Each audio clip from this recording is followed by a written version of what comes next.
দর্শক, অত্যন্ত একটি দুঃখজনক ঘটনা। দিন যায় রাত আসে, তবু কথা থেকে যায়। দিনের বেলায় হরিহরি, রাতের বেলায় গরু চুরি।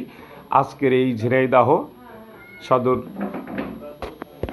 ঘোষাল ইউনিয়ন দক্ষিণ শিকারপুর গ্রামে আজকে রাত্রে একটি ডাকাতি এবং চুরি, যে যাই বলুন না কেন, এটা হয়েছে। আমরা তাদের কাছ থেকে শুনবো আসলে কি কি নিয়েছে, এরকম একটা কিছু আমরা ধারণা দিচ্ছি।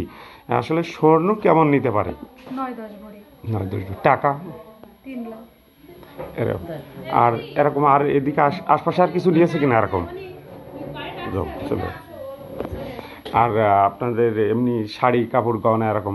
শাড়ি কাপড় এখন আমরা তো হাত দেই। আচ্ছা, আপনাদের আসলে কখন থেকে শুরু হয়েছিল? এটা শুরু হয়েছে 4টের পরে থেকে। 4টের পরে থেকে। আসলে প্রথমত ওরা কিভাবে এখানে ঢুকেছিল, মানে আপনাদের বাসায়? আপনারা? আমার বৌমাই ভালো বলতে পারবে, কারণ আমি রাত্রে তো বাসায় ছিলাম। জি জি, আমি সকালে আসছি। আচ্ছা, যতটুকু জানি ওরা ঢুকিয়েছে, মানে ওরা শুয়েই আছে এই বিছনায় শুয়ে। জি। আমি শুয়ে এই পাশে, আমার মা আছে তোমরা। ওরা শুয়ে, আমার ওই ছেলেটা সারাদিন এইভাবে ঘুমোচ্ছে, শুধু ঘুমিয়ে যাচ্ছে। তারপর সন্ধ্যাবেলায় নাকি খাইনি। আমি চলে যাওয়ার পরে আমার আগায় দিয়ে গাড়িতে তুলে দিয়ে ও শুয়ে ঘুমাইছে, তো ঘুমাইছে, রাত্রে খাইনি। উঠে ওরা তুলতে পারি, ডেকে তুলতে পারিনি। তারপরে ওরা খায়, আমার মা নিয়ে বৌমা খেয়ে নিয়েছে।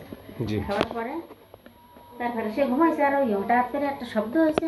শব্দ হলেই পরে ওরা জেগে ওই বৌমা ছেলেকে ডাকছে। তখন টাকাই দেখে যে ওদের সামনে লোক। ওরা উঠলেই আমার টাকাই দেখে যে বললো পড়বে, বৌমা টাকাইছে, দেখেছে ওদের সামনে লোক। মানে ওরা উঠে আরো সুযোগ পাইনি, দেখতেও পাইনি। সামনের পরে না নেই। সামনের পরে কি পিছিয়ে গিয়ে আছে অস্ত্র সহ 4 জন লোক আসছিল। এবার ওদের আর তো কোনো ভাষা নেই। দর্শক, আপনারা দেখতে পাচ্ছেন বেশ কয়েকটি ঘর আপনাদেরকে আমরা দেখানোর চেষ্টা করেছি। আসলে এই ধরনের ন্যাক্কারজনক ঘটনা কোনো না কোনো জায়গায় ঘটছে। ঊর্ধ্বতন কর্মকর্তারা যারা আছেন, অবশ্যই বিষয়টা নজর দেওয়ার জন্য আপনাদেরকে বিশেষভাবে অনুরোধ করা যাচ্ছে।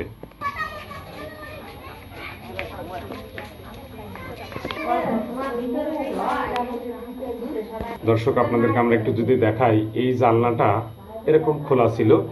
এই জানলা দিয়ে এই যে এই হুকটি আপনারা দেখতে পাচ্ছেন, এইটা খুলেছে। খোলার পরে কিন্তু তারা ভিতরে ঢোকার প্রবেশ পেয়েছে, যার কারণে এই দরজা দিয়ে ঢোকার কারণে কিন্তু এটা ঘটেছে। যদি কিনা দরজাটা, যদি এই জানলাটা যদি দেওয়া থাকতো, তাহলে আমার মনে হয় এমনটা ঘটতো না।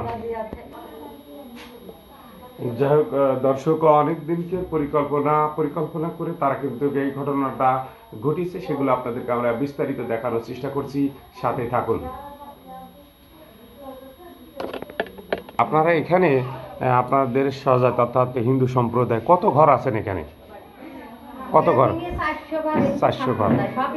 সবই এর ভিতর কোনো অন্য কোনো এরকম ঘটনা কি এর আগে ঘটেছে কিনা আপনারা জানেন? না, এর আগে ঘটনা ঘটেনি, এই নতুন হইল।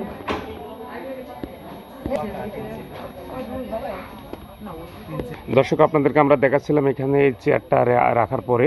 হ্যাঁ, কি বলছিলেন ভাই আপনি? দাদা, এই জায়গা থেকে হুক খোলা হয়েছে, তাই না? মানে ঘুমাচ্ছিল, দুষ্কৃতিকারীরা আসে, এই জানলা খোলা ছিল, ওর উপর দিয়ে লাঠি দিয়ে ওইটা খুলেছে, ভিতরে ঢুকে তো ওগার হলো জিম্মি করে বাড়ি ঘর লুটপাট করেছে।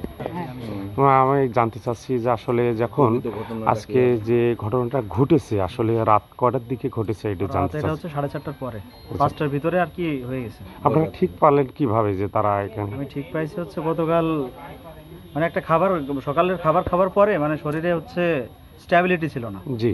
তারপরে হচ্ছে শরীর সারাদিন আর কি ওইরকম ঘুম একটা ভাব। পরবর্তীতে হচ্ছে দুপুরের খাওয়াটাও খাওয়া হয়নি। তারপরে রাত হয়ে গেলে এতটাই ক্লান্ত ছিলাম যে ওই রাতের খাওয়াটাও আর খাইনি। আমি মোটামুটি যেহেতু চাকরি প্রত্যাশী, রাত 12টা-1টা পর্যন্ত পড়াশোনা করি টুকটাক, কিন্তু গতকাল রাত্রে মোটামুটি রাত 8টার ভিতরেই ঘুমিয়ে গেছিলাম। ঘুমিয়ে যাওয়ার কারণে তারপরে পরে আর কি হয়েছে আমি আসলে জানি না। পরে ঘুম ভাঙছে যখন, তখন দেখছি আর কি মুখের সামনে একটা রাইফেল তাক করে, এটাই। কোনো শব্দ শুনেই কিছুই করিনি আর কি। আনুমানিক আপনাদের আসলে টাকা এবং স্বর্ণ কেমন নিতে পারে? টাকা বলতে হচ্ছে নগদ টাকা প্রায় 3 লাখের কাছাকাছি ছিল। আর হচ্ছে স্বর্ণ প্রায় 10 ভরি, 10-11 ভরি প্লাস। হ্যাঁ। আপনার বাবার নাম কি? বাবার নাম হচ্ছে অনুপ কুমার বসু। আপনার নাম? আমার নাম সজীব কুমার বসু। এই জায়গার পুরো ডিটেলস ঠিকানা বলেন।